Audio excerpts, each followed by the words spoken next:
대한항공이 결국 경영난에 시달리고 있는 아시아나항공을 인수하는 것으로 결정이 났습니다. 코로나19로 운항 중단이 길어져 경영난에 허덕이는 두 회사 인수 합병 발표라 기대를 모으고는 있지만 한쪽에서는 여러 우려의 목소리도 나오고 있습니다. 그래서 오늘 이슈플러스에서는 대한항공과 아시아나항공의 합병 과정과 또 그 결과가 미칠 영향에 대해서 알아보겠습니다. 김성진 기자 나왔습니다. 결국은 대한항공이 아시아나항공을 인수하는 것으로 결정이 났는데 현재 한국 언론들은 인수 방식을 두고 논란이 많더라고요. 네, 아시아나항공의 주요 채권자인 산업은행이 내놓은 인수 방식은 크게 세 단계인데요. 산업은행이 한진칼에, 한진칼이 대한항공에, 그 다음으로 대한항공이 아시아나항공에 자금을 투입하는 방식입니다. 산업은행이 한진그룹의 지주회사인 한진칼에 8천억 원을 투자하면 한진칼이 대한항공의 2조 5천억 원 규모의 유상증자에 참여하게 됩니다. 대한항공은 이를 바탕으로 아시아나항공에 1조 8천억 원을 투입해서 아시아나항공의 최대 주주가 되는 겁니다.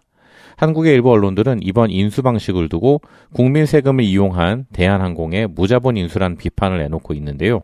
아시아나는 그동안 경영 악화로 3조 원이 넘는 정부 지원을 받아온 상태입니다. 정부 입장에서는 어떻게든 아시아나항공을 매각하지 않으면 국민 세금이 더 많이 들어갈 수밖에 없는 상황이었던 겁니다. 이렇게 합병이 되면 말 그대로 초대형 항공사가 출범하게 되는 건데요. 규모가 어느 정도나 될까요? 업계에서는 이렇게 합병을 하게 되면 세계 10위의 항공사가 탄생하게 된다고 하고 있는데요. 대한항공과 아시아나를 합친 통합항공사의 매출만 보면은 20조 원에 육박하고요.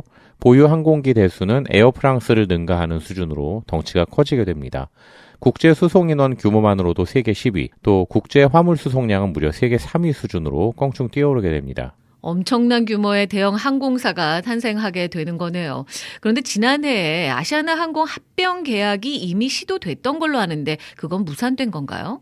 네, 2018년부터 경영 악화에 시달려온 아시아나항공은 2019년 4월 모 그룹인 금호 아시아나그룹이 아시아나항공의 매각을 결정한 후에 같은 해 12월 HDC 현대산업개발과 인수 계약을 체결했었습니다. 그러나 올해 들어서 아시아나항공의 부채가 3조 원 이상으로 늘어나고 또 코로나19 위기로 항공업계가 급격히 얼어붙으면서 현대산업개발이 인수 조건의 원점 재검토를 요구했습니다. 결국 최종 시한이었던 지난 9월까지 현대산업개발이 인수 결정을 내리지 않아서 계약은 결국 무산됐습니다. 두 회사는 계약 보증금 2,500억 원을 두고 당시 계약 무산의 책임이 상대방에게 있다면서 아직까지 법정에서 다툼을 벌이고 있는 상황입니다. 이후 한국 정부는 아시아나항공에 2조 4천억 원을 추가로 지원했었고요. 아시아나항공은 지금까지 지원받은 3조 3천억 원의 차입금 대부분을 소진하는 것으로 알려졌습니다. 그렇군요. 아시아나항공을 이대로 계속 두면 더 큰 손실이 발생할 수밖에 없는 상황이니까 결국 돈을 주고라도 인수할 기업을 찾아야 했을 거고 그게 대한항공이 된 거군요. 그런데 문제는 같은 항공사끼리의 합병이라 여러 가지 우려되는 부분들이 있습니다. 그걸 하나씩 짚어보면 좋을 것 같은데요. 먼저 고용 부분이죠. 같은 업계라 겹치는 포지션이 있다 보니까 인원 감축은 불가피할 것 같은데 어떻게 전망되고 있나요?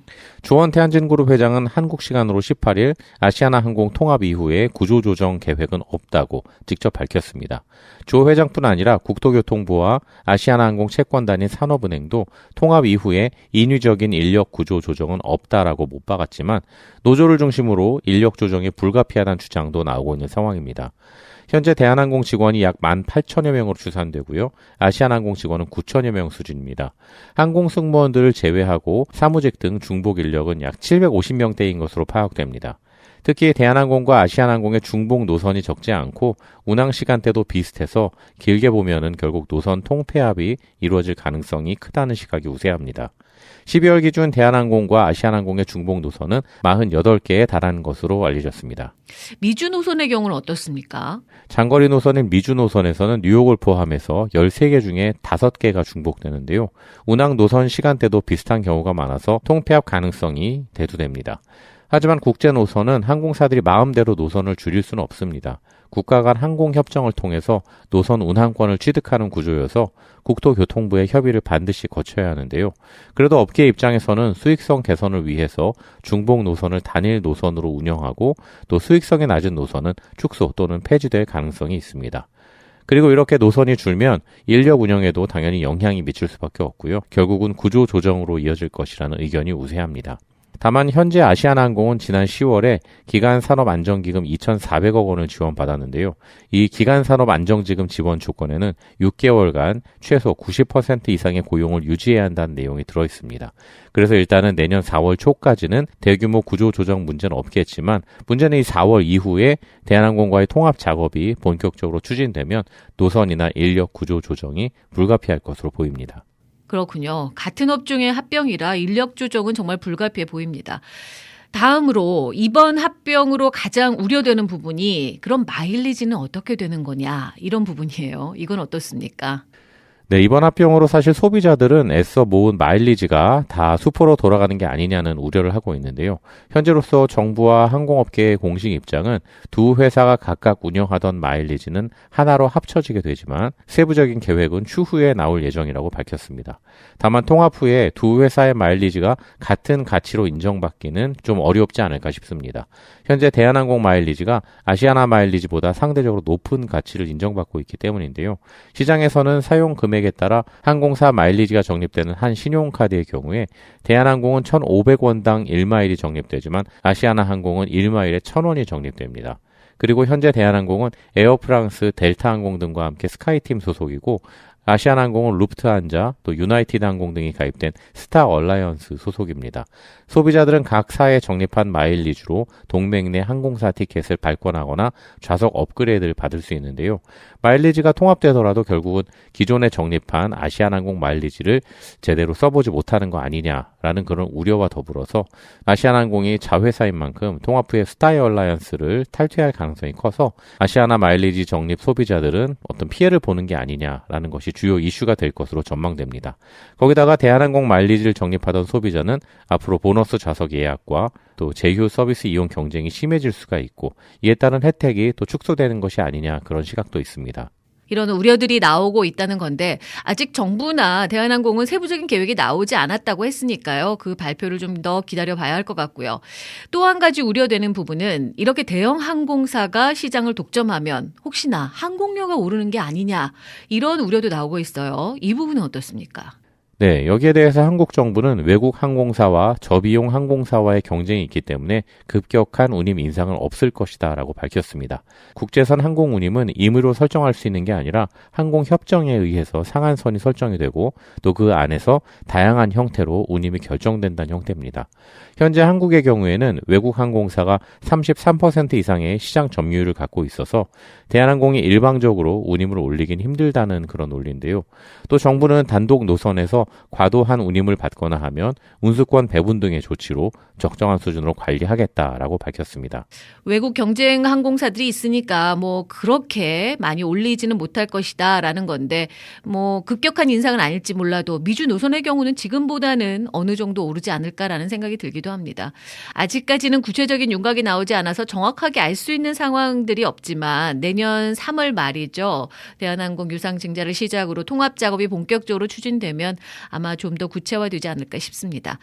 마지막으로 결국은 아시아나 항공이라는 이름이 이제 역사 속으로 사라지게 됐는데 아시아나 항공 왜 이렇게까지 됐는지 좀 짚어주시죠. 네, 이번 합병으로 한국의 2위 항공사였던 아시아나 항공 브랜드는 결국 30여 년 만에 역사 속으로 사라지게 됐습니다. 아시아나 항공은 지난 1988년 한국 항공업계의 복수 민항사 체제를 열면서 출범을 했었고요. 정부는 그해 제2의 민간 항공 운송 사업자로 금호그룹을 지정했습니다.